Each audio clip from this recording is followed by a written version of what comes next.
Morning, lovelies. Sweet smells. Let's talk about them. Jesus, coffee.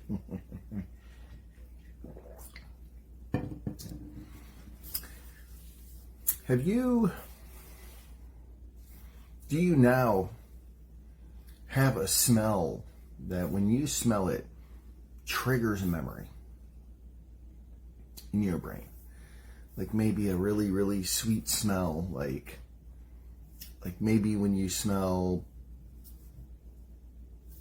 chocolate chip cookies. Good morning, Janine.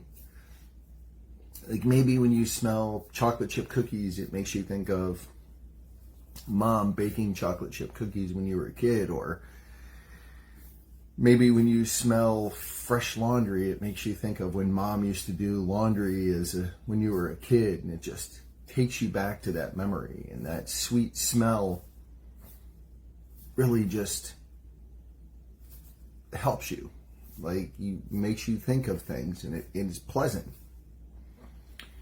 I had that. I have that, like, mowing grass.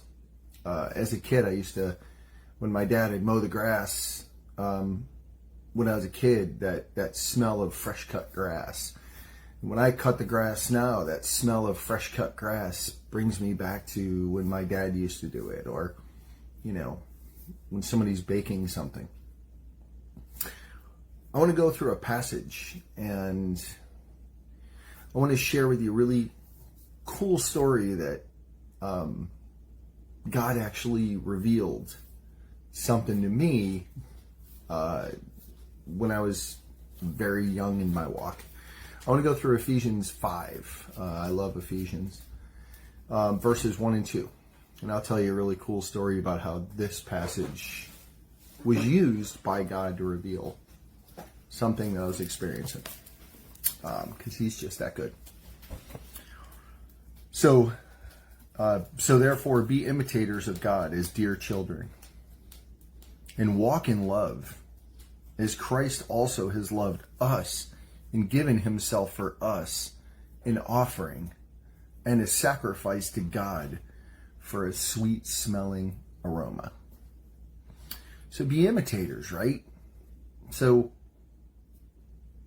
and I've talked about this passage before in terms of imitation, right? Like maybe there was somebody in your life that you always wanted to imitate, like your mom or your dad, or, maybe an uncle or an aunt, or somebody in your life that you really wanted to imitate. Maybe grandma or grandpa. You wanted to be like them. And so you're imitators, right? You see what they do and you want to do it. And well, that's what Paul's saying, and that is, be imitators of God as dear children. But talks about, and walk in love as Christ has loved us and gave himself as a sacrifice and an offering. And that offering that he gave to the Father was sweet, gave the Father a sweet smelling aroma. So early on in my walk, I would get up in the morning. God would wake me up in the morning. Let's just put it that way. God would wake me up in the morning, like 4:45, 5 o'clock. And I would come out and dig into the Word and make coffee. So I'd have a cup of coffee, I'd have a pot of coffee brewing, and dig into my Bibles and my commentary. And God was just teaching me. Like, it was like going to God University. I felt like, who needs to go to seminary? Who needs to go to Bible college?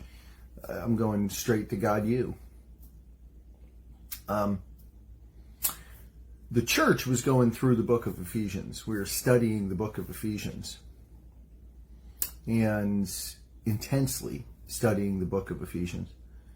And so I noticed, as I'm getting up in the morning for like a week or so, Let me preface this with, this thing ain't the best in the world. It's big enough, it should be able to smell everything, but it ain't the best in the world.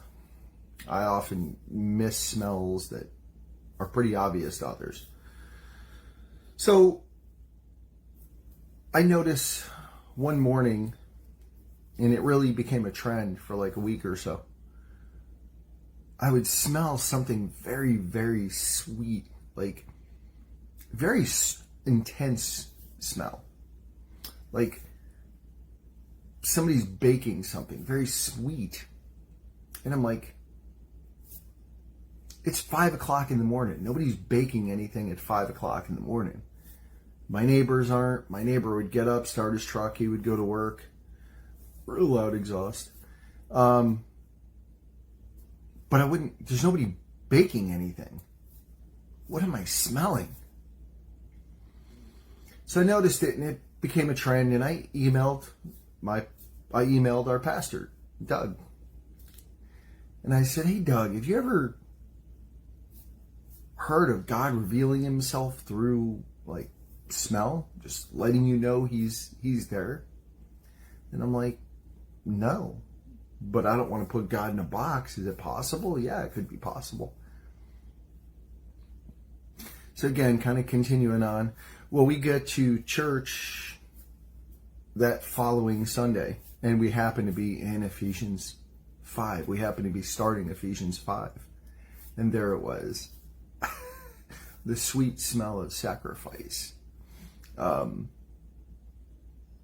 was revealing to me that getting up in the morning and chasing him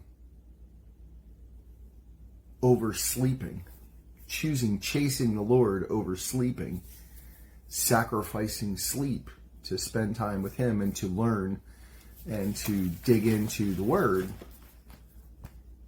and to do SOAP Bible studies was the sweet smell of sacrifice. And he was revealing that to me.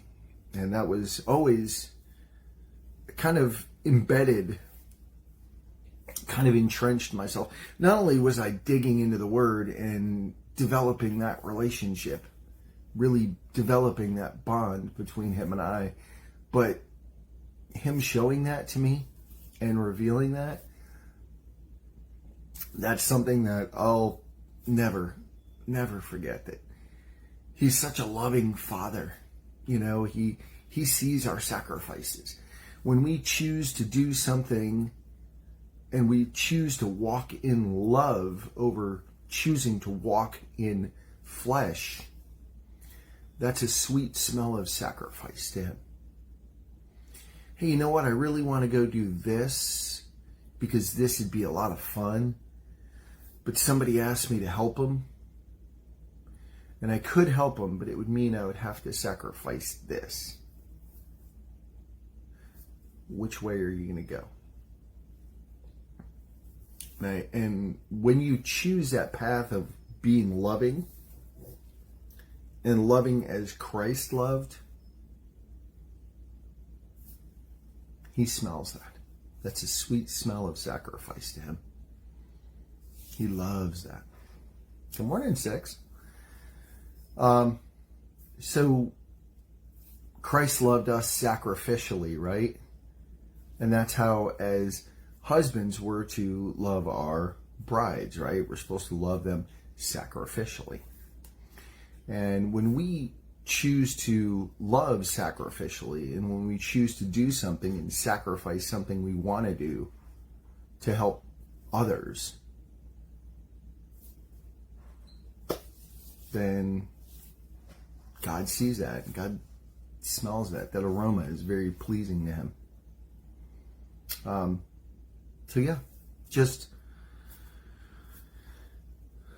you know, and I truly believe that, Janine, that you do go the route of help, because when I was very young in my time with Securus, where our paths actually crossed, that's what God does. You were always very helpful to me, and you were always very Yeah. So I see that. And God puts us across each other's paths for a reason. So nobody comes across our path accidentally. They're there for a reason and a season. And yeah. So yes, I was always very, very appreciative of that and very grateful for that. You're always very helpful. Sweet smell of sacrifice, right? The times that you chose to help me, over doing something else, spending time. Yes, things got much better. The craziness in, I was just talking to somebody, talking to my buddy Todd about the craziness of the whole process between losing my job at Florida Blue to going through the job search process, through going through interviews and watching doors close on positions that he didn't need me to walk through, and watching doors open that weren't open, and walking through those doors and watching his blessing and feeling the peace that truly surpasses all understanding through this process has helped me draw closer to him. When you don't think you can get closer to him, you can always get closer. You can't be close enough. He indwells in you. He's inside you. You can't be close enough. But it draws that. He draws you to him. Sometimes we see bad things happen. What we see as a bad thing, and it's a blessing in disguise. It's not really in disguise. There's a blessing coming. But just as a rose bush needs to be pruned, and it needs to lose part of itself so that it can grow into something more flourishing, something more beautiful. It can flourish in that loss. It's lost part of itself. Well, it lost the part of itself that was immature, and now it will flourish more with maturity. So, yeah. So the sweet smell of sacrifice, guys. When we sacrifice and we love like Christ and we imitate God, then that's a sweet smell of sacrifice to him. So yes. Yeah. So good morning, Craig. What's going on, buddy? So yeah. Love like Christ. So it was so cool that, I emailed Doug about, hey, and there he goes. Ephesians 5:1. So, yeah. Awesome. I love you guys. I know he loves you like crazy. He does. He does. For God so loved the world that he gave his only begotten Son, that whoever believes in him should not perish, but have everlasting life. And that's what he longs for you. Longs that you don't perish and that you have everlasting life. Place your faith in him. Take that step of trust, that step of faith, right? You guys have a blessed day today. Thank you, Janine, and thank you for your support and your encouragement. It means more than you'll ever know. I love you guys. We'll be back tomorrow with whatever Dad wants to talk about. Oh, slow connection. I don't know why I've been getting this little message lately. Love you guys.